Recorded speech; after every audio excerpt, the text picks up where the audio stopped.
네, 하루의 경제 주식 마무리. 오늘도 저희 경주마와 함께 하시죠. 미국의 경기 둔화가 분명해지고 있습니다. 11월 구인 건수가 2년 8개월 만에 가장 낮은 수준이다. 경기가 나빠진다는데 정작 시장 금리는 미국 정부의 과도한 부채 탓에 잘 안 떨어지는 것 같고 말이죠. 연준에서는 금리 인하 신중론까지 대두되고 있습니다. 이러다가 이 경기가 먼저 고꾸라지거나 혹은 잠시 동안의 조정을 거쳐 다시 반등하는 시점을 맞이하거나 지금 어느 방향이든 나타날 수 있는 혼돈의 증시입니다. 하지만 그럼에도 우리의 경주는 오늘도 계속돼야 하겠죠. 강력한 목요일의 주자 3인방과 함께합니다. 세 분 어서 오세요. 안녕하세요. 네, 반갑습니다.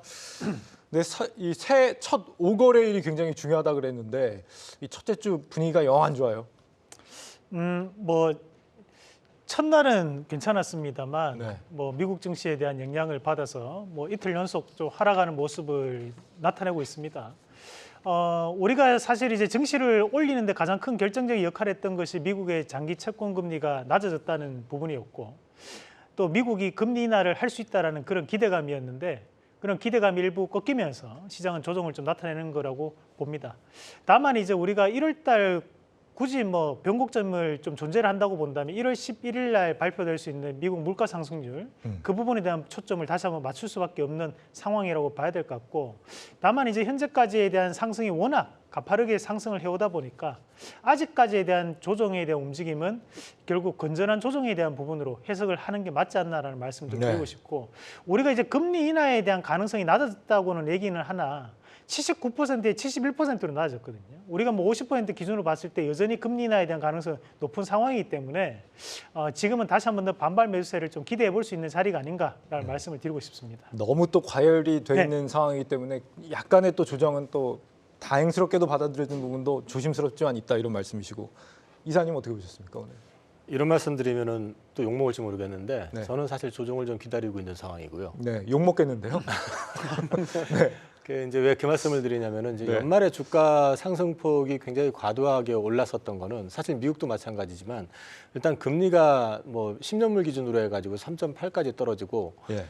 그 금리 인하 기대감이 이제 3월부터 금리 인하가 시작이 될 것이고 최대 6번까지 이제 금리 인하가 있을 것이다라는 기대감이 사실 파월은 그렇게까지 아니다라는 시그널을 줬음에도 불구하고 시장은 일단 자기 보고 싶은 것만 봤고요. 그거를 불을 질렀던 거는 사실 빌 에크먼입니다. 또 내년 3월 달, 그러니까 24년 3월부터 금리 인하 있을 거다라는 얘기를 해버렸었죠. 네.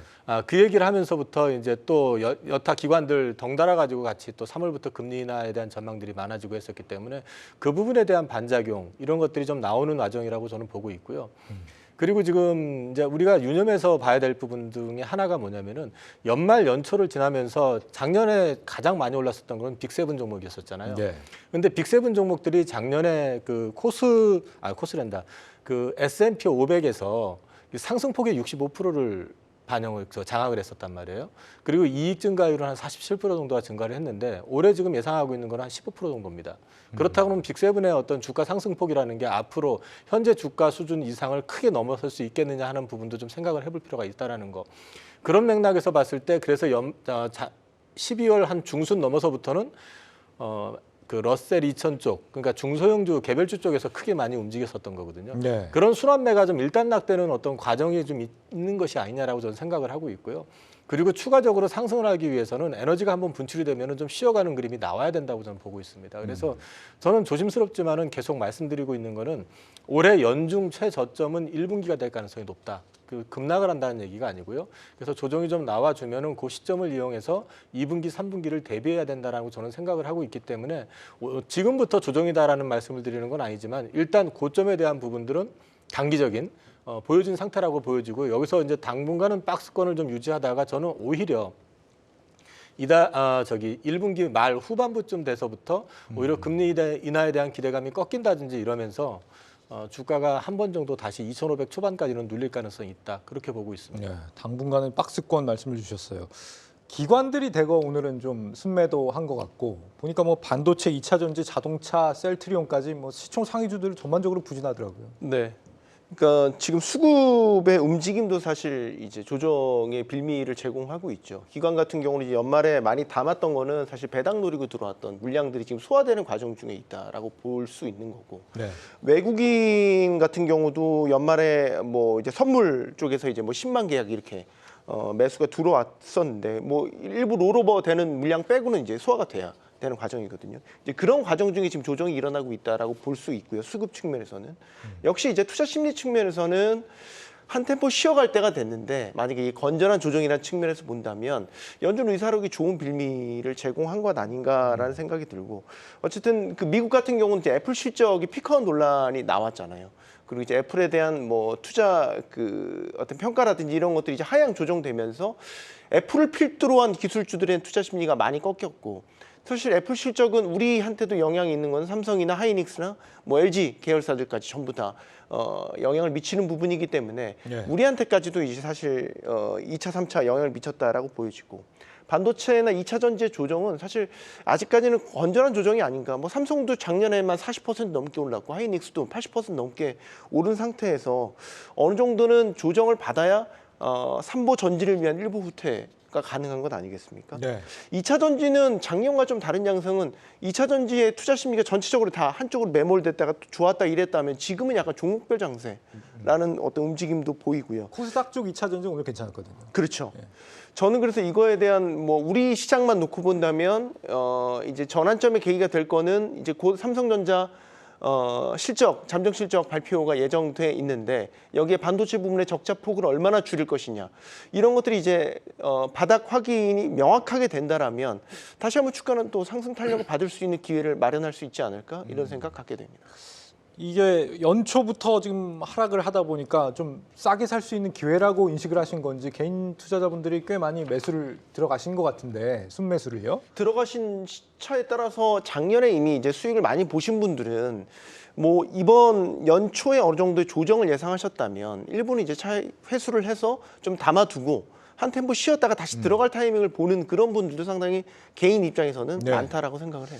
좀 더 큰 그림을 볼 줄 아는 눈이 지금 시점에서 좀 필요한 것 같습니다. 그러니까 미국의 증시의 이틀간의 최근의 부진이 추세적인 것이냐 아니면 일시적인 것이냐 이 부분을 좀 봐야 될 것 같은데 평론가님 생각은 어떠십니까? 저는 뭐 이것도 건전한 조정이라고 보는 게 합당한 게 너무 많이 올랐잖아요. S&P 500이 뭐 9주 연속 이렇게 랠리를 보였던 게 뭐 역사적으로 별로 없는 이런 랠리 장세를 보였던 거고 그다음에 뭐 나스닥도 마찬가지지만 다우도 마찬가지고 다우는 이제 경기에 민감한데도 불구하고 하락폭이 그렇게 크지는 않았다는 말이죠. 그래서 저는 전반적으로 보면 고점 부담에 따른 어느 정도의 조정은 불가피했다. 그런 것들이 연준 의사록을 빌미로 해서 좀 크게 일어났다라고 보는 거고 뭐 이제 좀 눈여겨봐야 될 거는 기술주, 특히 빅테크 세븐을 필두로 한 기술주들의 낙폭이 컸다라는 거는 앞으로 어떻게 작용할지는 봐야 되겠죠. 네. 하지만 저는 건전한 조정이나 입장에서 보면 이미 빅테크들도 많이 오른 상태에서 이 정도 빠지는 거는 감당할 만하지 않나 이런 생각을 갖게 됩니다. 우리 시청자 게임 메이커님께서 이걸 조정이라고 하기에도 좀 찔끔 내린 정도다라고 말씀을 주시긴 했습니다. 이게 한 가지 뭐 리포트를 좀 더 본다면 어제 이제 골드만삭스에서 7가지 테마를 얘기를 했거든요. 2024년도에 유망한. 근데 이제 그 테마들을 보면 우리가 뭐 제조업에 대한 르네상스라든지 또는 뭐 신재생 에너지, 뭐 AI에 대한 부분 자체가 국내 증시와 또 연결될 수 있을 것 같은데 지금 결국 이제 제조업 르네상스나 또는 이제 신재생 에너지 같은 경우에는 미국의 인플레이션 감축법에 대한 부분의 연장선상에서에 대한 골드만삭스에 대한 해석이라고 좀 봐야 되는 부분들이고 결국 AI라는 것은 현재까지 시장을 이끌어왔던 주도주들이 쉽게 죽지 않는다라는 것에 대해서 골드만삭스도 방점을 좀 찍고 있다고 봅니다. 그 말인즉슨 현재까지 시장을 이끌어왔던 주도주들이 꾸준한 상승을 볼 수 있다는 것을 감안하고 이 증권사는 그런 테마를 찝었다고 보거든요. 네. 그렇다는 것은 현재에 대한 시장의 조정은 우리가 어떻게 보면 이제 시장이 상승을 할 때 넣을 수밖에 없는 그런 건전한 조정에 대한 빌미로 좀 봐야 되지 않겠나라는 말씀을 좀 덧붙여드리고 싶습니다. 그러니까 약간 일시적이라는 의견들을 다들 주고 계신 것 같은데 제가 여기서 약간 악역을 좀 자초해 보려고 합니다. 그러니까 지정학적 리스크가 지금 올해 안정 국면으로 좀 지정학적 리스크가 이제는 좀 접어드는 게 맞느냐는 질문을 제가 몇 차례씩 드리고 있는데 국제유가가 지금 $70대 위에서 뭐 계속 춤을 추고 있잖아요. 간밤의 경우에도 지금 뭐 이란 쪽 상황을 보면은 예사롭지가 않은 것 같은데 이 네. 부분은 어떻게 봐야 되는 건가? 그러니까 저희가 간과하고 있었던 리스크였죠. 사실 지난해 가을 정도에 10월이었나요? 이제 이스라엘 하마스 전쟁이 터지고 나서 그때 이제 일시적으로 어떤 국채에 대한 수요가 확 올라가고 뭐 유가가 일시적으로 출렁이었지만 금세 안정을 찾았고 네. 그다음에 이제 미국이 관리한다. 그리고 뭐 중동 쪽에서는 이란이 이제 개입하지 않을 그런 의사를 이제 나타냈기 때문에 어쨌든 전쟁은 지금 크게 벌어지고 있긴 하지만 종결이 될 것이고 특히 경제 증시에는 큰 반작용은 없을 것 같다. 이제 이런 식의 저희가 시나리오를 갖고 봤었는데 네. 지금 이제 연초부터 지금 마치 짠 듯이 연쇄적으로 다 터지고 있거든요. 지금 이란에서도 폭탄 테러 일어났죠. 그다음에 이집트가 어쨌든 이스라엘과 하마스 간의 휴전안에 대해서 3단계 휴전안을 제시했는데 마치 기다렸던 하마스 2인자에 대한 어떤 네. 사고도 있었고 테러도 있었고 더욱이 또 이 홍해에 이어서 호르무즈 해협에 대한 봉쇄 가능성도 지금 점쳐지고 있고 그러니까 지금 마치 평화를 바라지 않는 뭔가의 그 배후 세력들이 기다렸다는 듯이 네. 평화가 다가오려고 하니까 안 돼 하고서는 지금 막 동시다발적으로 지금 무슨 영화처럼 전쟁을 일으키고 있는 것, 테러를 일으키고 있는 이런 상황이거든요. 그 세력이 혹시 이스라엘인가요? 아니죠. 거기에 대해서는 저희가 정말로 조심해야 되는 거는 일단 공식적으로 미군이나 이스라엘의 개입이 없었다라는 걸 분명히 하고 있고 네. 음모론적으로 따지자면 한두 끝도 없지만 지금 어쨌든 미국은 이 상황을 안정적으로 관리해야 될 필요성이 있어요. 대선을 앞두고 있는데 계속해서 이스라엘 하마스 전쟁이 자기의 표를 갉아먹을 변수로 작용한다면 어떤 네. 대선 후보가 바라겠습니까? 그래서 저는 그건 너무 음모론이라고 생각을 하고 다만 중동에서 지금 리스크가 퍼지고 있단 말이에요. 그러니까 중동이라는 특징을 보면 단순히 경제적 이유에 전쟁이 일어난 것도 아니고 땅을 차지하게 전쟁이 일어난 것도 아니고 종교적인 이유라든지 정치 외교적인 이런 갈등이 아주 뿌리 깊게 박혀 있는 이 지역에서 전쟁이 일어났다는 게 저는 변수라고 봐요. 그래서 잘 봉합되는 것 같다가도 별거 아닌 어떤 트리거에 갑자기 또 확전이 된다라든지 이런 우리가 예측하지 못한 이런 상황들에 대한 이런 변수들을 우리가 맞닥뜨려야 된다는 거. 저는 네. 그게 리스크라고 보는 거고 잊고 있었다가 이렇게 연초에 이렇게 연달아서 터지니까 이게 자칫 물가도 잡혀가고 어쨌든 미국 같은 경우도 경제도 탄탄하게 버텨주고 그래서 괜찮은 시나리오로 가고 있는 이런 상황에서 우리가 수면 아래로 가라앉았던 이 전쟁 이슈가 지정학적 리스크가 다시 또 한번 우리한테 펀치를 날리는 거 아니야? 이런 네. 걱정을 하게 됐던 연초의 네. 모습이었습니다. 우리 시청자분들께서 대만 선거 또 임박하지 않았느냐 네, 이 얘기까지 그렇죠. 하고 계시니까. 이게 사실 저는 지금 현재 이루어지고 있는 뭐 글로벌적인 불확실한 정서들이 미국 증시에는 큰 영향을 미치지는 않을 거라고 봅니다. 다만 이제 국내 증시는 대신에 미국이 1위라는 충격을 받는다고 우리 국내 증시는 한 1.5 이상을 좀 받을 수 있다라고 좀 봐야 되는 부분이라고 보는데 왜냐하면 지금 보면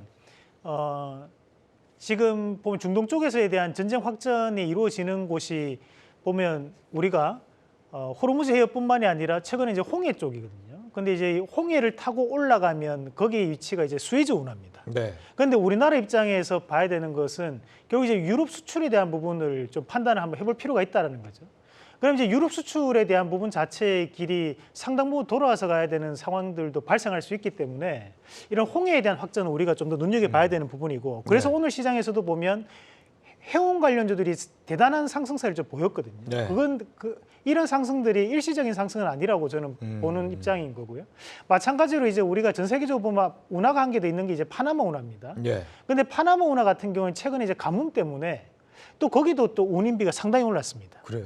근데 이제 우리가 운하라는 게 바다와 바다에 대한 부분이 이제 육지로 막혀 있다 보니까 그것을 이제 통과할 때는 우리가 바닷물을 끌어와 가지고 이 지대 자체를 올려내야 되거든요. 물을 올려내야 되는데 이를 올릴 수 있는 물이 부족하다는 거예요. 가뭄 때문에. 그런 상황이 이제 벌어지다 보니까 우리가 이제 수출을 주요 업종으로 하는 이제 우리나라 입장에서는 충격파가 좀 크게 나타날 수 있다. 그래서 현재는 이런 해상 운임에 대한 부분도 계속적으로 좀 체크해 볼 필요가 있는 구간이라고 말씀을 좀 드리고 싶습니다. 그러니까 해운주 입장에서는 뭐 덕분에 오늘도 급등을 해서 네. 좋은 일일 수 있겠습니다만 이란 쪽 이슈도 지금 홍해 쪽으로 넘어가던 그 운반하던 그 화물 네네. 그게 한 260조 원 가량 된다. 근데 그게 이제 우회를 하게 된다는 게 인플레를 자극할 수 있는 거 아니냐 뭐 이런 얘기도 있던데. 뭐 이제 실제로 이런 걸 저런 걸 떠나가지고 지금 흐름 자체가 그동안에 너무 좋은 것만 바라보고 주가가 급등을 했었기 때문에 거기에 대해서 이제 그 실질적으로 금리에 대한 기대감을 좀 꺾어놓고 나니까 그 다음부터 이제 다 문제가 보이는 거거든요. 네. 지금 뭐 이스라엘하고 하마스 분쟁이 뭐 그동안 휴전 상태에 있다가 갑자기 터진 것도 아니고 지금 일단 이란에서도 반응이 좀 나오기는 했지만 생각보다는 격하게 나오진 않았어요. 이란도 지금 현재 이스라엘이라고 단정을 짓고 있지는 않는 것 같고요. 네. 그리고 이제 이런 얘기 하면은 어떻게 될지 모르겠는데 저기 이란이라는 국가가 이제 우리가 밖에서 볼 때는 독재 국가고 무슨 이렇게 느껴지지만 거기 투표로 대통령 뽑는 국가고 여전히 거기도 생각보다는 좀 합리적인 부분들도 좀 있어요. 그리고 또 미국이 이란을 자극하지 않으려고 실제로 가자지구 쪽 관련해 가지고 유엔 평화군 유지군을 갖다가 저기 보내는 걸 갖다가 이스라엘이 거부를 하긴 했지만은 미군이 가는 게 아니라 사우디를 파병하는 걸 제안을 했었단 말이에요. 그래서 네. 지금 현재 이란 역시도 그 부분에 대해서 뭐 감정적으로 나와가지고 이스라엘하고 좀 단정하고 있는 건 아니고요. 이제 이 부분이 이제 운임을 자극을 해가지고 인플레를 촉발할 가능성은 분명히 있어요. 근데 이게 얼마만큼 지속될 것인지에 대한 부분들 역시 저는 지금 현 시점에서 봤을 때는 이게 실제로 물가를 자극해가지고 다시 인플레가 촉발돼가지고 물가가 급등하고 또 다른 어떤 문제가 생긴다기보다는 최근에 많이 올랐었던 거에 대한 반작용, 그런 불안 심리 같은 것들이 지금 시장을 좀 장악하고 있는 그런 패턴으로 아직은 좀 봐야 되지 않을까 싶습니다. 그러니까 이게 운임비에 대해서 영향을 미치는 것이 결국 수요와 공급에 대한 부분인데 네. 우리가 이제 운임이 전 세계적으로 물동량이 크게 늘어나지 않습니다. 지금 같은 경우는 왜냐하면 경기가 좋지 않은 상황이기 때문에. 다만 이제 그럼에도 불구하고 운임비가 상승했다는 것은 결국 외부적인 요인이 발생했다라고 봐야 되는 거고 그 외부적인 요인이 결국 현재는 중동에 대한 확전이라든지 또는 일부 가뭄에 대한 영향이 현재 해상 운임에 대한 비용 상승으로 나타났다는 부분으로 봐야 된다는 거죠. 근데 여기에서 만약 중국이 조금이라도 경기 회복이 조금 더 빨라진다면 우리가 이런 운임비에 대한 부담감이 국내 증시에는 좀 영향을 좀 더 미칠 수 있다는 부분까지는 좀 참고를 해볼 필요가 있을 것 같습니다. 굳이 저희가 최악의 시나리오까지 다 짚어보자고 한다면 과거 이란 이라크 전쟁 때 호르무즈 해협이 실제로 이라크에서 점령이 됐었어요. 그래서 그때 그 석유 나르는 그 운반선들이 다 통제가 됐거든요. 그때 국제유가가 배럴당 30달러에서 전쟁 나면서 50달러 이상으로 올랐죠. 그럼 이제 2배 가까이 오른 거잖아요. 지금 70달러대니까 만약에 최악의 상황을 다 가정한다면 정말로 이란이 호르무즈 해협을 이제 통과 못하도록 봉쇄를 한다. 30몇 킬로밖에 안 되니까. 그러면 이제 지금 그때 시나리오 적용을 해본다면 뭐 100달러 육박할 수도 있겠죠. 정말로 최악의 상황이라면. 그러나 앞서 우리 이사님 말씀하신 것처럼 미군의 관리 의지가 분명하고 이란도 여기에 대해서 더 크게 키울 지금 의사는 현재로선 보이지 않기 때문에 너무 우리가 우려할 필요는 없다. 특히 이제 물가라는 측면에서 인플레를 자극할 다시 빌미가 될 것인가? 그건 현재로서는 좀 너무 지나친 걱정 아닌가? 유가도 유가인데 또 하나는 지금 미국의 주거비가요. 생각보다 안 떨어진다는 거잖아요. 계속 지금 치솟고 있어서 미국의 노숙자가 지금 사상 최대를 기록했다. 주거비가 안 떨어지면 결국에는 또 미국의 물가가 생각보다 안 떨어진다는 거니까. 그럼에도 불구하고 지금 최근에 발표됐던 PCE 지수라든지 그 CPI를 놓고 보면은요, 6개월 연율로 환산하면은 PCE 같은 경우는 1.9예요. 물가가 이게 체감을 못하는 이유는 단기간에 급등을 해가지고 그게 지금 1.9니 2니 하는 게 빠지는 게 아니고 오르는 폭이기 때문에 급하게 오른 상태에서 거기서 조금 더 올라가는 그림이거든요. 그러니까 이제 물가 상승률로만 놓고 보면 일반인들은 체감하기가 어려워요. 물가 상승률 3% 이내로 잡았네, 좋아졌네 이렇게 얘기하지만 이미 오른 거에서 조금 더 올라가는 그림이거든요.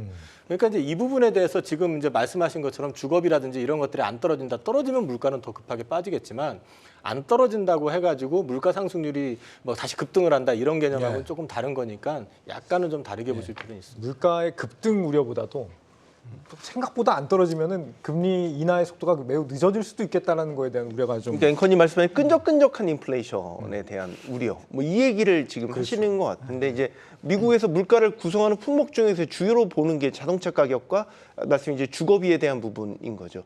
근데 주거비가 이렇게 쉽게 안 떨어지냐? 만약에 구조적인 원인을 딱 들여다본다면 사실 공급망이 이제 코로나 때 공급망이 한번 붕괴되고 나서 건축 자재나 이런 것들이 수급도 잘 안 되고 가격도 많이 올랐어요. 그렇기 때문에 이제 신규 주택에 대한 시장의 공급이 잘 원활하게 이루어지지 않는다라는 거. 그건 이제 미국 주택 시장에서 좀 구조적인 이유 그 문제로 갖고 있는 상황입니다. 예. 이게 차이가 있는 것이 우리나라 같은 경우에는 물가만 올랐습니다. 대신에 임금은 안 올랐습니다. 하지만 미국 같은 경우에는 임금도 많이 올랐습니다. 그렇다 보니까 전체적인 가격 자체가 올라가 있는 상황입니다. 그런데 이제 우리가 이런 물가 상승률이라는 것은 지금 현재 절대적인 수치를 얘기하는 것이 아니라 전년 대비 물가 상승이거든요. 그럼 만약에 10,000원에서 11,000원이 되면 10% 오른 거지만 네. 그 다음 연도에 11,500원이 되면 물가 상승률 현저하게 떨어져 버리죠. 네. 하지만 오른 것은 오른 거거든요. 체감하기로는 그렇죠. 부담되겠죠. 대신에 이제 미국 같은 경우는 임금도 같이 올라 버리니까 이 물가가 떨어지는데 한계가 있는 거예요. 그렇다 보니까 자재비도 많이 오르고 여러 가지 이제 주택에 대한 구입 비용들 자체가 이미 올라와 있는 상황이다 보니까 이것은 쉽게 떨어지지는 않죠. 하지만 우리가 이제 이 주식이라는 것이 금융이라는 것이 결국에는 뭐라고 할까 이제 기득권에 대한 시각으로 시장을 바라봐 줘야 되는 거기 때문에 우리는 이제 수치적인 부분으로 얘기를 하는 부분이거든요. 예. 그러면 현재에 대한 미국의 물가 상승률에 대한 하락폭은 상당히 완만하게 연준이 원하는 대로 건전하게 떨어지고 있는 것은 사실이다. 다만 시장이 원하는 것은 3월 달에 금리 인하를 할 수 있느냐 안 하느냐에 대한 부분인데 예. 우리가 또 다르게 생각해 보면 미국 같은 입장에서는 4월 달 4월 30일, 5월 1일 그리고 6월 달 같은 6월 11일, 12일도 금리를 결정할 수 있는 날은 정해져 있습니다. 결국에는 이제 전반기에 3월 달에 안 하더라도 추가적으로 2번에 대한 기회가 더 있기 때문에 시장은 그래도 금리 인하는 할 것이다. 3월 달에 안 하더라도 5월 달이나 또는 6월 달에 할 것이다라는 생각이 좀 있기 때문에 저는 이제 이 방향 자체에 대한 의심은 할 필요는 없지 않나라는 말씀을 좀 드리고 우리 싶습니다. 시청자 박혜련님이 파월이 경제적으로 푼 게 아니고 정치적으로 풀었다는 우려도 있는데요. 이렇게 말씀 주시는데 아마도 네. 뭐 약간 대선에서의 어떤 승리를 위해서 그쵸. 한 발 좀 이렇게 양보를 한 게 아니냐. 그러니까 미국의 입장에서도 지금 이제 제조업 르네상스라든지 또는 신재생 에너지를 계속적으로 키우겠다라고 얘기하는 것은 그만큼 이제 질적 일자리를 늘리겠다라는 건데 네. 여기에서 만약에 금리를 내리지 않고 금리를 계속적으로 인상하는 포지션으로 가버린다면 신규 투자가 들어오질 않잖아요. 그러면 당연히 미국 경제 입장에서는 이 금리에 대한 인하는 이루어질 수밖에 없는 상황인데 다만 이제 속도에 대한 부분이죠. 속도에 대한 부분이 빠르게 이루어질 것이냐 아니면 연준이 생각하는 것처럼 보수적인 입장에서 모든 지표들을 확인하고 할 것이냐에 대한 차이라고 저는 판단합니다. 네.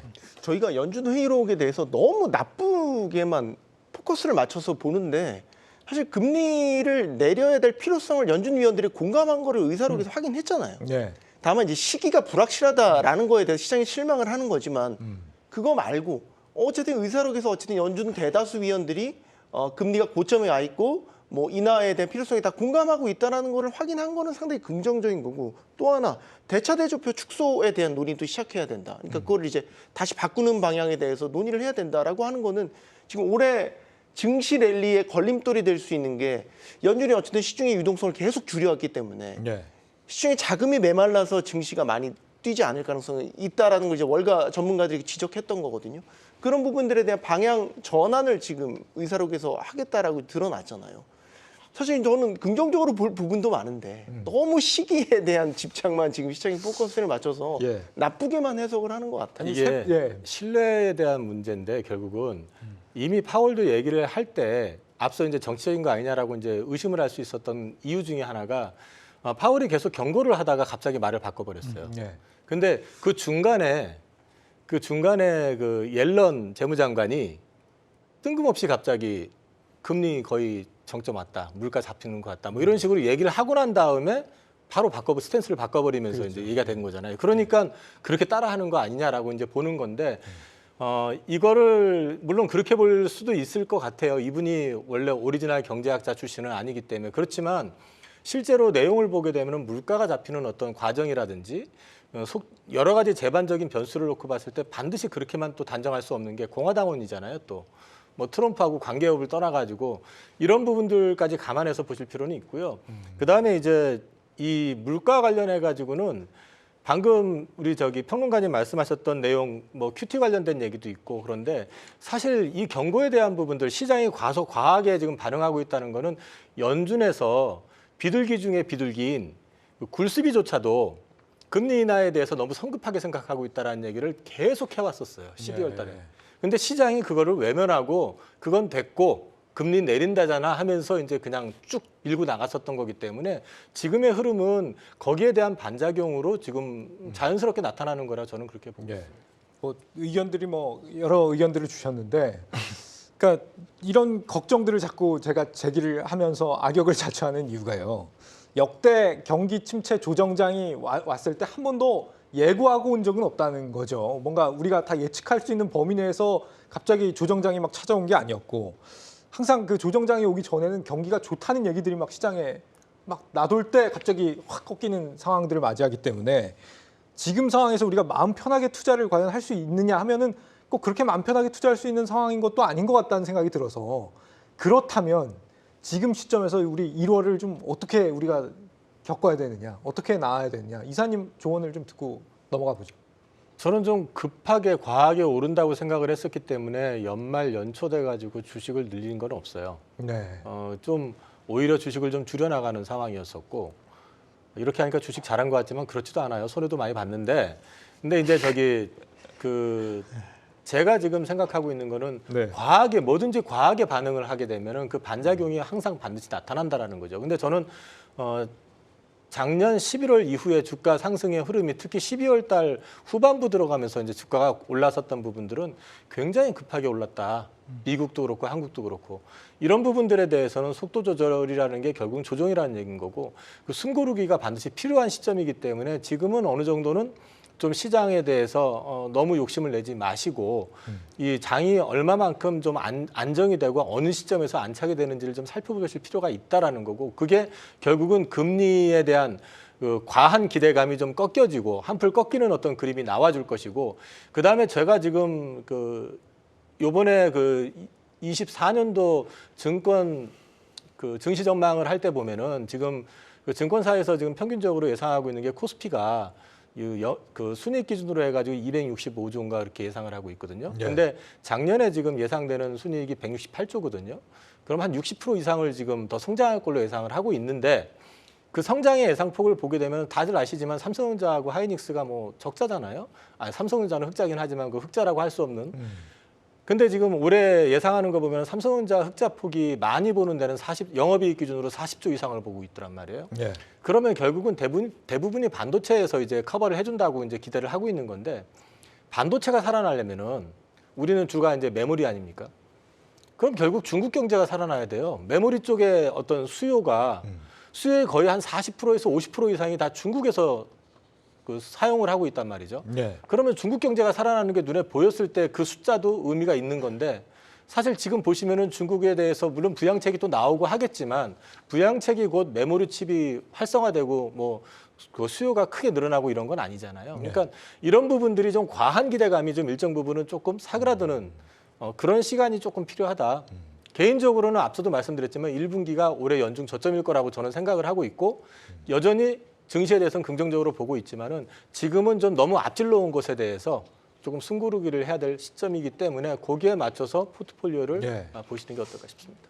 네, 이게 시장에서도 그대로 그 여파가 드러나는 것이 만약에 이제 반도체가 정말 실적을 동반해서 갈 수 있는 상태였다면 지금 현재까지 시장을 이끌어왔던 뭐 HBM이라든지 또는 전공정 장비, 그 오사트 기업들이 한 번 더 올라가줘야 됩니다. 한 번 더 밸류업이 되면서 시장을 이끌면서 신고가를 빵 쳐주는 모습들이 나타나줘야 되는데, 최근에 이제 반도체 관련된 기업들 움직이는 거 보면 소재 관련주들이 바닥에서 좀 올라왔고, 그다음에 이제 팹리스 관련주들이 올라왔는데, 팹리스는 결국 AI에 대한 기대감이라고 봤을 때 소재가 올라왔다는 것은 기저 효과는 확실하게 있구나라는 거죠. 하지만 이제 우리가 원하는 것은 이 반도체가 이전에 70점에서 90점은 넘어가줘야 되는 건데, 시장은 여전히 50점, 70점 단계밖에 없다는 거거든요. 그러면 이제 이 부분 자체를 90점까지 넘어가기 위해서는 중국과에 대한 대중무역이 좀 더 비중이 확대가 되는 상황들이 발생해야 되지만, 현실적인 경제지표적인 부분에서는 미국 대미무역에 대한 비중이 대중무역에 대한 비중보다 더 높게 잡히는 상황들이 발생을 하고 있습니다. 그 말은 결국 대중무역에서 많은 비중을 차지하고 있는 반도체가 생각보다는 정말 실적으로 연결되는 부분은 상당히 제한적이다. 결국에는 아직까지는 반도체는 기대감이 좀 더 높은 상황이 아닌가라고 봐야 될 것 같습니다. 아니, 가전제품 한 2, 3년 주기로 이제 좀 교체할 때가 됐다. 이제는 좀 반도체 수요가 좀 늘어나지 않겠냐 뭐 이런 얘기도 있던데. 뭐 전자제품 교환할 때가 많이 됐나요? 모르시겠죠? 네, 전자제품을 누가 뭐 2, 3년 만에 교환을 합니다만. 네. 네. 그리고 지금 물가가 많이 올랐잖아요. 네. 그러니까 이전 물가가 많이 올랐지만은 이제 당장에 중국 같은 경우도 쓸 돈이 생각보다 별로 없어요. 인민들이라고 하잖아요. 거기는 국민들이. 그리고 지금 미국 역시 마찬가지로 보면은 지금 소비가 여전히 좋은데 지난번에도 몇 번 계속 말씀드렸었지만 소비의 질이 계속 떨어지고 있다라는 거. 실제로 보면은 지금 이제 미국 그 소비자들의 한 60% 이상이 그달 번 돈을 그냥 그달 다 소진해 버리고, 그러니까 여분이 없는 그런 상황이 돼 있는데, 뭐 자동차 가격도 올랐지, 뭐 핸드폰 가격도 당연히 올라가죠. 여러 가지들이 다 이제 오른 상황이기 때문에 그렇게 되면 교체 주기가 그동안에 3년에 한 번씩 바꿨었다고 하더라도 요거에 반드시 그렇게 된다라는 것도 아니죠. 그러니까 이제 이 부분은 기대감인 거지 아직은. 네. 조금 지켜보실 필요가 있습니다. 중국이 내수 진작을 얼마나 이제 하려고 노력을 하냐면 그런 가전제품이나 가구 같은 거 바꿀 때 지방 정부에서 보조금을 또 줘요. 그러니까 100만 원짜리 TV 사면 그 중에서 이제 한 20만 원을 나중에 환급해 준다라든지 이런 식의 정책들. 그러니까 그거는 반대로 얘기하면 그만큼 내수가 지금 땅바닥을 기고 있다라는 얘기거든요. 네. 근데 이제 중국 소비가 잘 안 살아나는 이유를 다시 말씀드리면 부동산 시장 때문이에요. 그러니까 중국도 부동산 투자 열풍이 불었던 시기에 거의 자산의 절반 이상을 다 빚내가지고 주택을 샀었고, 그때 서로 주택 사면서 올렸던 지금 주택 가격의 거품이 지금 꺼지고 있는 단계이기 때문에 중국 인민들이 그렇게 돈을 막 예전처럼 이렇게 쓸 여력이 없단 말이죠. 우리 한국에 오는 중국인 관광객도 예전만큼 지금 큰 손들이 아니라는 거 같잖아요. 근데 네. 다 실속형 제품들만 사고 예전처럼 무슨 명품 사고 그랬던 왕서방이라고 하나요? 뭐 이게 중국 관광객들이 더 이상 그런 소비를 안 한다라는 거예요. 그래서 중국 경제 뭐 올해 IMF 5% 미만으로 성장률 전망 제시했지만 더 떨어질 수 있다라는 거고, 시진핑 리더십까지 지금 위기가 왔다고 얘기할 정도로 중국 내수 경제는 정말로 심각하다. 청년 실업률은 6월 이후에 공개 안 하는 거 아시죠? 예. 그래서 어느 정도까지 악화됐는지도 알 수도 없어요. 국가 통계인데. 아니 지금 반도체 네. 같은 경우에 예전하고 좀 비교가 달라지신 게 아닌가 좀 갑자기 그런 생각이 드는데, 예전 이렇게 한참 올라갈 때는 다 좋다는 말씀들을 해주신 것 같았는데 지금 이제 중국 쪽의 뭐 성장 가능성, 회복 가능성이 좀 적다고 말씀을 주시고, 이 얘기는 레거시 반도체들의 어떤 판매가 좀 부진할 수 있다는 말씀을 주신 거잖아요, 예상보다. 제가 이제 반도체에 대해서 뷰를 지금 꺾지는 않았는데 네. 그 강도를 좀 약화시킨 거는 그 작년 계속 이제 말씀드렸었던 게 3분기 기점으로 해가지고 수요와 공급이 역전된다. 그러니까 감산을 통해 가지고 공급을 확 줄여버리면서 수요가 3분기 기준으로 했을 때 5%에서 7% 정도 더 많아지는, 그러면서 반도체 가격이 바닥에서 이제 상승을 하기 시작하면서 고정 가격 올라가기 시작하고 그러면서 이게 좀 터닝이 되는 시점이다라고 해서 그 기대감으로 지금 올랐다고 한다면은 네. 이제부터는 지금 오른 것에 대해서 그 백업을 해주려고 그러면 사실 삼성전자가 10조, 20조 영업이익 난다고 해서 주가가 오를 수는 없어요. 그 덩치 시가총액이라는 게 분명히 있기 때문에. 그러면 이 회사가 앞으로 계속 성장을 할 수 있는 어떤 동인이 있어야 된다라는 거죠. 근데 그 동인이 현재 눈에 확 보이는 건 없다. 물론 이번에 그 온 디바이스 AI라고 해가지고 이제 뭐 갤럭시 24에서부터 이제 장착이 되잖아요. 네. 이제 그런 것들 그것의 시장 반응, 그러니까 또 애플도 뭐 AI 폰 출시한다고 그러고 이런 걸 통해 가지고 이쪽에서의 어떤 성장 가능성도 봐야 될 것이고, 또 한 가지는 그 전에도 말씀드렸지만 올해 큰 기대는 없지만 수량으로는 뉴 디바이스의 출현이라고 해서 네. 그 비전 프로 이번에 이제 1월 말에 출시되잖아요. 예. 그럼 이것이 시장 반응에 따라서는 안드로이드 진영에서 그다음에 애플의 보급형 제품이 커지면서 메타버스 시장을 갖다 키울 수 있다. 이런 것들에 대한 가능성은 분명히 있지만 이게 아직 구체화되려면 시간이 좀 많이 필요하다라는 거죠. 그런 맥락에서 봤을 때는 지금 현 시점부터는 이게 좋아지니까 계속 간다라는 게 아니라 이제부터는 숫자가 붙을 수 있는 그 뭔가가 필요한 시점이기 때문에 톤을 조금 낮추려서 보는 게 맞다라는 측면에서 말씀을 드린 겁니다. 삼성전자를 7만 원대는 뭐 적극 매수가 맞죠. 근데 지금 이제 8만 원을 앞두고 있는 상황에서는 이제 이런 고점을 돌파를 할 때는 시장은 뭔가에 대한 확실한 뭔가를 원하거든요. 네. 근데 그런 확실한 뭔가가 없는 상황이기 때문에 그 부분 자체가 이제 중국 쪽에 대한 모멘텀으로 살아날 수 있다라는 거고, 반도체도 마찬가지입니다. 우리가 현재 소재 관련주는 여전히 긍정적입니다. 다만 전공정 장비 같은 경우는 9월달 바닥을 찍고 지금 종목당 약 40에서 50%씩 올라왔습니다. 그럼 그 종목에 대해서 신고가에 대해서 같이 우리가 따라 들어가는 것은 부담된다는 얘기거든요. 그럼 거기에 따른 부분 자체는 실적이라는 부분이 확인이 필요하다는 말씀을 드리는 거지 이 반도체가 나쁘다는 얘기를 하는 것은 아니고 대신에 낙폭과대에 대한 반도체 관련주를 다시 한 번 더 보는 전략이 저는 중요하다는 말씀 드리겠습니다. 예. 앞서서 이사님이 애플 XR 글래스 얘기를 주셨잖아요. 비전 프로가 27일에 이달에 출시가 된다 이 얘기가 있는데 미국에서요. 생각보다 뭐 좀 빨리 출시를 한다는 게 뭐 애플 입장에서 뭐 국면 전환용이라고 봐야 되는지 이 XR 글래스 출시에 대해서 뭐 어떤 비유를 갖고 계세요, 평론가님? 저 말씀 네. 주시죠. 기대가 컸던 거고 뉴 디바이스의 출현이라는 거고 애플이 한다라는 거에 대한 이제 그 기대가 기본적으로 시장에서 있는 거죠. 그러니까 애플이 하면 뭔가 이제 생태계를 만들어가는 이제 그 애플의 힘을 믿고 있기 때문에 네. XR 기기가 애플 손을 거쳐서 나오면 어떻게 될까? 이 제품은 이미 공개가 됐죠. 다만 이제 이게 시작이라는 거는 지금 보급형 제품은 아닌 거잖아요. 네. 그러니까 얼리 어답터들을 위한 이제 굉장히 하이엔드급의 제품인 거잖아요. 얼마였죠? 제가 가격은 한 까먹었는데. 400만 원. 네. 500만 원. 500만 원인가요? 네. 그래서 뭐 부가가치세까지 하면 더 비싸지겠네요. 어쨌든 이런 제품을 많이 팔려고 내놓는 건 아니고 아 이런 시장도 이제 있어 우리가 할 거야 라는 거에 대한 이제 시장의 메시지를 이제 애플이 던지는 거기 때문에 그런 측면에서 이제 기대를 갖는 거고 이게 만약에 테스트를 통과한다라고 한다면 이제 내년 혹은 내후년 정도에 보급형 제품이 나오면서 확 시장을 이제 열어 젖히겠죠. 네. 그러면 거기에 이제 삼성이라든지 다른 중국 업체들도 같이 따라 붙으면서 시장 판이 커지게 되고 이제 이런 그림을 그리면서 우리가 반도체와 연결해 본다면 새로운 모멘텀을 이제 그런 시장에서 만난다는 거죠. 네, 우리 랜드튜브님 VR 나온다 그래서 관련주 미리 샀다가 지금 물려 있다고 말씀하시고 계신데 지금 여기 들어가는 그 1번 공급 업체가 디스플레이 업체 소니라고 하고 2번이 중국 업체라고 하는데 아마도 BOE인 것 같아요. 한국이 여기서 뭐 수혜를 보는 데가 있어요? 애플 비전 프로에서?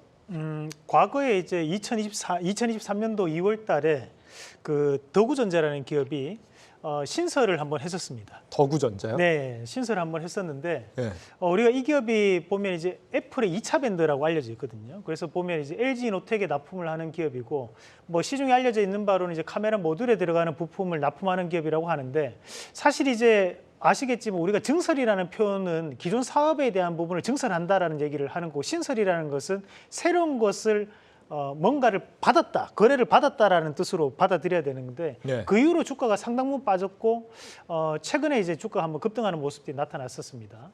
근데 이제 이런 것들은 이유 없이 상승할 때는 뭔가 이슈가 있었다고 저는 보거든요. 그러면 이런 더구전자 같은 기업들이 애플 관련주로 신규적으로 좀 편입될 수 있는 여건이 아닐까. 그리고 또 한 가지가 우리가 이제 PBA라고 해서 스마트폰이나 또는 이제 그런 PCB 기판에 실장하는 기업들이 있어요. 네. 그럼 이제 반도체를 얹혀서 조립하는 그런 양상들을 띄는 기업을 우리 PBA라고 하는데 그 PBA 관련해서 우리나라 기업 상장되어 있는 기업이 두 군데가 있습니다. 한 군데가 JMT라는 기업이 한 군데가 한국컴퓨터예요.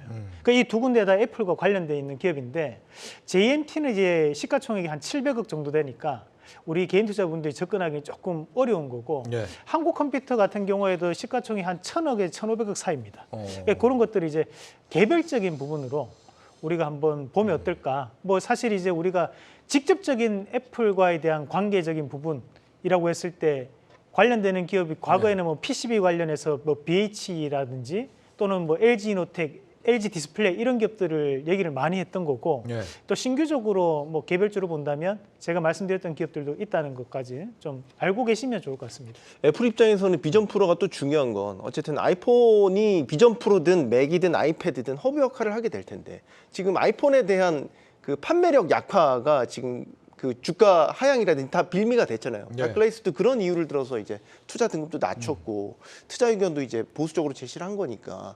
근데 아이폰의 영향력이 줄어들게 되면 다른 주변 기기로도 다 영향을 미치게 되잖아요. 근데 그래서 새로운 뭔가 모멘텀이 필요한 거죠. 그런 차원에서도 비전 프로가 해야 될 역할들이 있는 네. 거고 시장이 기대하는 부분이 그런 부분인 거죠. 뭐 애플은 그렇다 치고 지금 LG전자 같은 경우는 메타하고 협력을 한다고 그러고 삼성도 뭐 퀄컴, 구글이랑 협력을 한다고 하잖아요. 이 시점에서 또 투자를 뭐 어떻게 좀 접목을 해봐야 되는 걸까요? 근데 전 LG전자 같은 경우는 좀 불확실한 부분에 대해서 시장이 의심하고 있는 것에 대해서 먼저 명확하게 회사가 해명을 좀 해줄 필요가 있다. 어떤 의심입니까? 뭐 계속 루머로 돌았었던 거잖아요. 전장 사업 분할에 대한 얘기들이 계속 돌고 있지 않습니까? 그래서 지난번 연말에도 갑자기 주가가 급락을 했었던 것도 사실 시장에서 그렇게 반응이 나오면 그 정도 그룹이라고 그러면 당연히 이런 부분에 대해서 계획 뭐 검토한 거 없다라든지 아니면 할 계획이 없다라든지 이런 걸 명확하게 해주셨어야 되는데 예. 그런 부분들에 대한 입장표명이 없는 상황이기 때문에 솔직히 이런 부분들이 LG전자의 어떤 장기 주가 상승이라든지 어떤 모멘텀 강화에 좀 부정적인 역할을 앞으로도 계속할 가능성이 높다고 보고 있기 때문에 그런 부분들을 조금 어느 정도 시장이 의심하고 있는 부분에 대해서 회사가 좀 소통을 좀 해주는 게 우선일 것 같습니다. 네. 그리고 사실 건설주, 내수 관련주들에는 우리가 별로 관심을 두지 않았습니다만 요즘처럼 이런 이슈에 관심을 기울여야 되는 때가 없는 것 같습니다. 태영건설이 이 채권단에 제시한 이 자구안이 좀 또 부실하다 그래가지고 논란이 되고 있습니다. 근데 또 태영건설 우선주는 또 오늘 상한가를 갔기 때문에 주가 움직임이 잘 이해가 안 가요 오늘. 그러니까 이제 우리가 건설주들은 우리가 태생적으로 부채 비율이 높을 수밖에 없습니다. 네. 우리가 뭐 아시다시피 이 건설주들이 본인의 자본금을 가지고 아파트를 짓는 것은 아니거든요. 일적인 예로. 그러면 이제 대부분 다 은행에 대해 돈을 빌려가지고 그걸로 이제 아파트를 짓고 난 다음에 우리한테 이제 잔금을 받는 구조죠. 근데 이거는 이제 조선도 마찬가지입니다. 조선업종 같은 경우에도 우리가 자기들 자본금으로 모든 것을 선박 건조를 하는 것이 아니라 돈을 계약금을 일부 받고 다음에 은행에 돈을 빌려서 그것으로 선박을 건조하고 난 다음에 나머지 잔금 처리를 받는 개념이기 때문에 우리가 이 건설주라든지 지금 조선주 같은 경우 쉽게 주가가 못 가는 이유가 현재 같은 고금리 상황에서는 기업들 입장에서도 이런 이자가 상당히 부담될 수밖에 없습니다.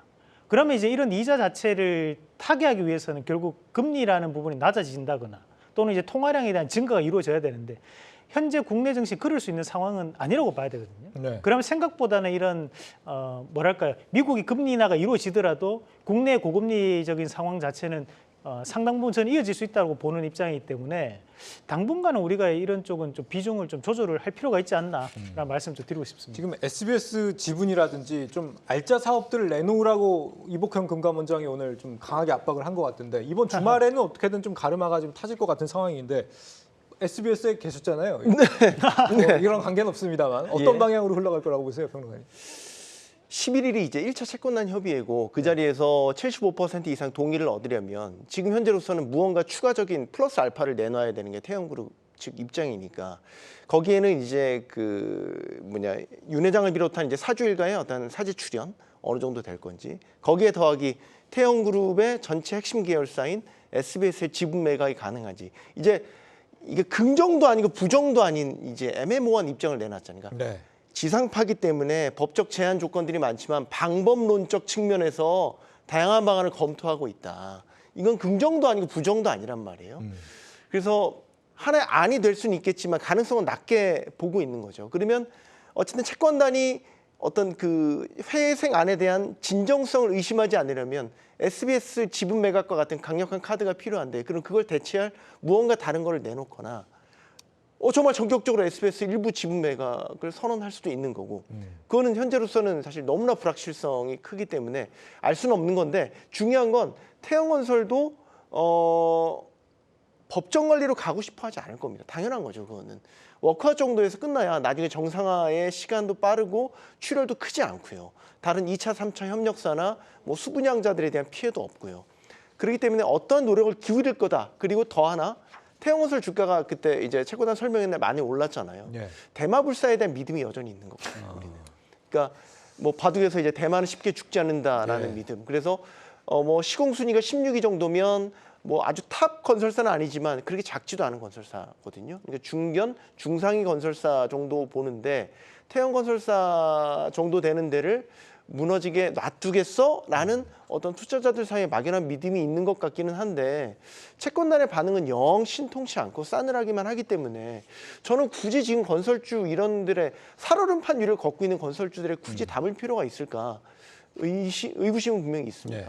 지금 뭐 태영건설뿐만 아니고 다른 건설사들도 유동성 리스크가 있다. 뭐 이렇게 거론이 되는 것들이 대충 보면 뭐 증권사들은 동부, 신세계, 롯데 뭐 이렇게 좀 거론들을 하는 것 같더라고요. 단기에 끝날 것 같지는 않은데 궁금한 건 이거예요. 이게 개별 종목 이슈가 아니라 이게 증시에 영향을 줄 만한 이슈입니까? 이 PF 리스크라는 게? PF 리스크가 이미 부각이 된 상황이잖아요. 이제 이게 갑자기 불거진 것도 아니고 사실 몇 년 전부터 예고가 어느 정도 돼 왔었던 거잖아요. 그렇다면은 어느 정도는 그 준비를 좀 하고 있었을 가능성이 높다라고 저는 보고 있고, 사실 태형만 하더라도 회사에서는 계속 부인을 해왔었지만은 이미 작년 연초부터도 얘기가 돌았었던 회사거든요. 네. 그러니까 이제 이런 부분들에 대해서 몰랐을 리는 없을 거라고 생각을 하고 있고요. 그다음에 이제 또 한 가지는 이번에 당국에서도 이제 85조 원 규모 유동성 공급을 이제 하겠다. 물론 여기서 실제로 85조 원을 투입하는 게 아니라 이제 제도적인 거, 뭐 보완해주고 뭐 이제 세금 깎아주는 건 뭐 저기 주택 구매자에 대한 거는 이런 것들이 이제 다 포함된 거기 때문에 현금이 들어가는 거는 100%가 들어가는 건 아니지만은 이런 부분들을 통해 가지고 옥석을 좀 구분을 하겠다. 그리고 이걸 한꺼번에 다 갖고 있는 게 아니라 작은 거부터 또는 이제 사업성이 좀 떨어지는 것부터 이제 분할해 가지고 좀 진행을 하겠다라고 하는 이 방향 자체는 예. 한꺼번에 이걸 갖다 맞닥뜨려서 하는 것보다는 이렇게 해 나가면서 풀어 나가는 게 현실적일 수 있다라고 저는 생각하고 있습니다. 예. 건설사 PF가 지금 문제가 되고 있는 거는 사실 이제 그 사업 자체가 어쨌든 레버리지, 그러니까 돈을 차입을 해서 사업을 해서 나중에 남겨먹는 구조인 건데, 이 흐름이 깨지면 어떻게 되냐면 주택시장 비중이 높은 건설사들은 사실 손가락 빨고 있어야 돼요. 그러니까 건설사들은 어느 정도 규모의 경제를 유지를 해야 회사가 돌아가는 구조이거든요. 근데 지금 시장에서 신규로 프로젝트 파이낸싱 대출을 받을 수 있는 곳이 몇 개사일까요? 4-5개 정도밖에 안 된대요. 사실상 뭐 현대건설을 필두로 한 정말 탑에 있는 그 건설사들 빼고는 신규 PF를 못 한다는 얘기예요. 이 얘기는 사업을 진행을 더 이상 못 한다는 얘기죠. 그러면 이거는 실물 경기에도 큰 영향이지만 나중에 증권사 PF도 다시 한번 재부각될 가능성도 있습니다. 증권사들도 중개 역할만 한 게 아니라 PI 투자, 자기 투자도 여기에 했거든요. 예. 토지 매입 같은 거 할 때. 그러면은 어쨌든 리스크도 다 노출이 돼 있는 상태인 거고, 태형건설로 인해서 PF에 대한 위험이 불거지고 만약에 최악의 법정 관리로 가서 도드라지게 된다면 사실 건설사들이 발행하는 기업어음, 뭐 회사채 이런 거 채권 시장에 소화 안 됩니다. 그러면 채권 시장에도 지금 문제가 또 불거질 수 있는 거고요. 그래서 직접적인 증권시장, 주식시장의 영향이 뭐냐라고 보는 것보다는 그렇게 금시장 전체적으로 봤었을 때 리스크가 커진다, 이 관점으로 보는 게 맞을 것 같습니다. 예. 우리 이사님 오늘 이 태형건설 이슈 때문에 호통 한번 치시려다가 지금 참고 계신 걸로 제가 알고 있는데 요 이슈는 빨리 넘어가도록 하고요. 마지막 한 가지 이슈만 좀 더 들어보면은 정부가 오늘 경제 정책 방향을 발표를 했습니다. 하이파이브 플러스 첨단 산업 분야에 3년간 150조 원을 지원을 하겠다. 이 분야가 어떤 건가 봤더니 뭐 반도체, 2차 전지, 바이오, 미래 모빌리티, 수소. 의외로 별로 관심이 없을 것 같았던 수소까지도 들어갔습니다. 뭐 얼마나 영향력 있는 이슈라고 보세요? 네. 관심이 없으시군요, 역시. 아이, 네. 계획은 좋죠. 네. 네. 뭐 그런 기대감을 가지고 뭐 증시가 움직이는 거니까 뭐 낙폭과대를 좀 잡아줄 수 있는 여건은 충분하다고 봅니다. 네. 네. 이 5개 분야 중에서 혹시 실제로 뭐 사실 그동안 유망하다고 해왔던 분야니까요. 올해 좀 간다, 시장에서도 이렇게 좀 기대할 만한 섹터가 있을까요, 기자님? 저는 눈에 보이는 거는 일단 바이오에 대한 거는 작년 제가 중반부터 계속해서 바이오 말씀을 드렸는데, 올해는 바이오 쪽 섹터 보셔야 된다. 금리가 정점을 찍고 이제 인하 사이클로 접어들었다는 점. 알게 모르게 최근에도 계속 라이센스 아웃은 물론이고 M&A가 굉장히 많이 일어나고 있어요. 네. 실제로 최근에 12월 20일 이후로 $1 빌리언 이상의 그 라이센스 아웃이 발생이 됐던 게 제가 자료 전번에 정리한 거 보니까 한 7개 정도, 미국에서만. 이런 것들이 계속해서 앞으로 일어나게 되는 게 자연스럽게 그게 우리나라까지 확산이 될 것이다라는 거고요. 그다음에 작년에 유한양행 그 에스모에서 밝혀졌잖아요. 예. 그리고 이제 그 신약 승인 신청 들어가는 상황이고 하니까 결국은 진짜로 신약을 팔아서 돈을 버는 첫 해가 될 가능성이 높다.